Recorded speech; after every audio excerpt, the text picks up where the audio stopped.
Well, hello everyone, and welcome to another episode of Harebrained Games.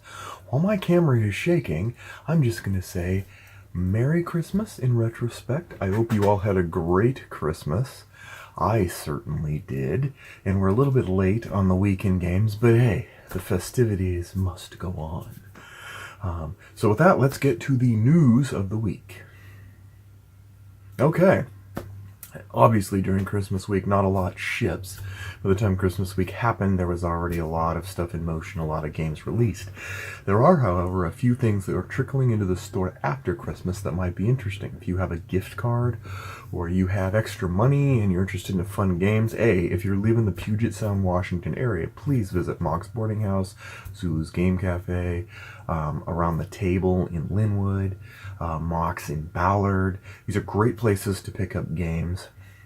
Offline. Online, Amazon's not quite the resource it used to be. Cool Stuff Inc., Miniature Market, Funnigan Games are great places to get the best deals that you can on games. Coming out, we have some pretty good sales, end of year sales, so check all those places out and see if they've got some interesting games, because I'm sure those of you who are interested in board games may have some money in your pocket. Also, if you have any questions or you want, hey, is there a good game based on this theme, please post them in the comments and I'll be glad to answer them. I really like answering questions, and I like pairing up people with the types of games that I think that they would enjoy. The big three that are coming out are the things that are really getting a lot of the buzz, are Charterstone, which we mentioned a few weeks ago. I have 2 copies of that, and we'll start one solo and we'll do one with a group of friends. And it is a game where you play about 12 one-hour sessions, and when you are done, you have actually created and customized a board, a living like board map that you can then play in perpetuity for the rest of the time in a unique way. And it's meant to be balanced no matter how the game ends up. I'm very curious how it pans out. Looking forward to seeing it. Fallout, the board game, big buzz, big attention, some mostly positive, actually almost all positive reviews, especially from people who play Fallout the board game and really like it. So looking forward to that. And finally, Dinosaur Island, which I don't have a copy of and am looking forward to hopefully getting it sometime next year, is basically Jurassic Park the simulator, and I'm excited for that. Not only is there a video game coming out that's from some great developers, but also the board game is looking good. It looks retro, it looks weird. It's sort of like Miami Vice style weird, but everything I've heard from friends and foe have suggested it's top notch. And with that, let's get to our question of the week. Okay, some of you, and probably not all of you, but some of you may be in the unlikely situation where you have too many games. What do you do when you have too many games? What are the best ways to handle that? Well, first off, if you're trying to sell them, the best place of all is BoardGameGeek.com, and look for the marketplace option. You will connect board gamers looking for games with board gamers who want to sell games. This is probably the place I've sold the most amount of games. I try to keep my games in good condition or in decent condition. The key is I'd be very honest about it. If something is, I want everyone to feel like they got exactly what it was described to them. I never want to feel like someone got cheated. And so I'm very careful about how I describe the games, but there are lots of people out there in that is the best niche place to do that. Swap meets locally, a lot of board game conventions, not a lot, some board game conventions will have areas where you can buy and sell games sort of informally. I do that once a year, although I've understood that as time goes by, if you bring a bunch of games in, you better be willing to sell them real cheap. I do anyway, because my collection has outgrown the space, and I don't want my games to be just sitting there for years with no one playing them. That's just silly, and I've come to that conclusion, and as I'm buying new games, I'm like, let's get some of these ones out to people that will use them.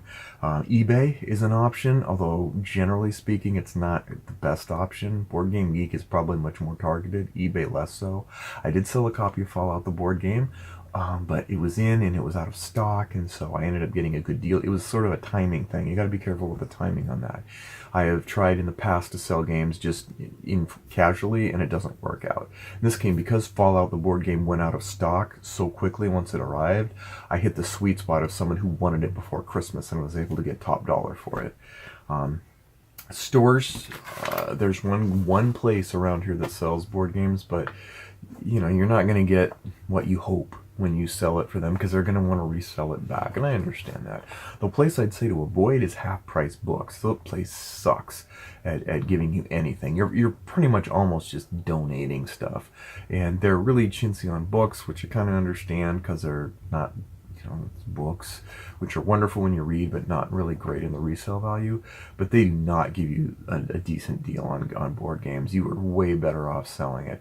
And if that doesn't work and you just feel burdened, give them away. Local libraries will take your games. I have seen this. Also, I have in the past advertised and said, hey, free games for people who just want to play. There's a lot of people out there who are awesome people, who work hard, who don't have the pay scale that maybe their hard work might indicate they deserve, and they could use some games. They could have some fun. I've been really, really blessed this Christmas by being able to find people that just work hard and like, hey, have some free games. If you've earned it, and these people, and it's a way to kind of introduce people to board games. A lot of the games that I retired that I put up for ads were like, hey, you know what? Take it, enjoy it. It's not that big of a deal to me, and that's actually brought me more joy than charging any money would. So just as a secondary thought. And with that, let's get to our 3 games of the week. Game number 1 has a special place in my heart because my good friend Dave Hassel, aka Cake Man, found this on Kickstarter, and I didn't even know about it. And he picked this up for me last summer, and I got this for Christmas from him. And this is very special because if anyone knows Dave Hassel, anyone knows that Dave Hassel is an awesome guy, best friend you could ask for. And it's Sabers and Smoke, War of 1812. It looks like kind of a Memoir 44 with a little bit of extra complexity, but it doesn't have the miniatures, it has the chits, but the same kind of style of map. And it's the War of 1812, which I have very little information in regards to board gaming on. Obviously, I know about the war. I'm familiar with it from history classes and such. But this is going to be a really cool thing. If you don't have a chance to grab it, or you're interested in this particular, not really well-remembered war, give it a shot. It does have some intriguing things that a lot of people, I think, forget. Like, did you know we actually did get invaded in the White House? And had to do an abandoned ship on the White House because of the Redcoats, which by then were more interested in fighting off Napoleon. It was the War of 1812, a distraction for one country and a strange situation for the other one. Anyway, that's Sabers and Smoke, the War of 1812. Next is another oddity, Fear. This is one in a series of games, Fear, Fortress, and Flee. Friedman Freeze, again, the F guy. Everything he does has to be an F word. Black Friday, everything but Power Grid, which doesn't start with an F. Fear is an interesting game because it has no instruction manual inside it. The game itself describes how the game itself should be played. I know what you're thinking. This is Flux, because Flux starts with an F too. Actually, I have no idea how this is going to pan out. I'm not sure. This is a Christmas gift, and I'm one of many. And so I'm just going to go ahead and give it a shot. But I am curious about this, and I will report back on what I think of it. You literally take this deck of sequential cards, and you play it in order. You don't shuffle it. You play it in order and find out what happens. Friedman Freeze is just on the loose. Fabled Fruit Expansion, Fear, Flee, Fortress, finished.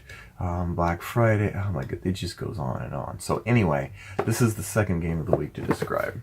Finally, I am jazzed, because I must be in green mode. Teenage Mutant Ninja Turtles.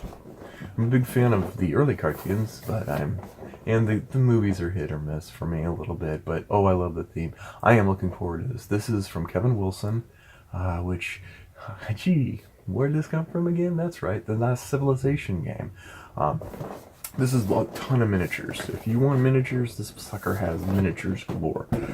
It's a big hefty box with a big hefty set of missions, and looking at the rules, it looks like it's a nice small set. It's like cameo, almost cinematic missions that don't take a long time to play, but they string together in a pizza-like campaign. And so I'm excited to give that a shot. That is one of the nuances of it. It looks like they actually took and gave each of the 4 turtles has special moves, special to them, special dice, special to them, special sharing mode that works so that everybody kind of helps everybody else out.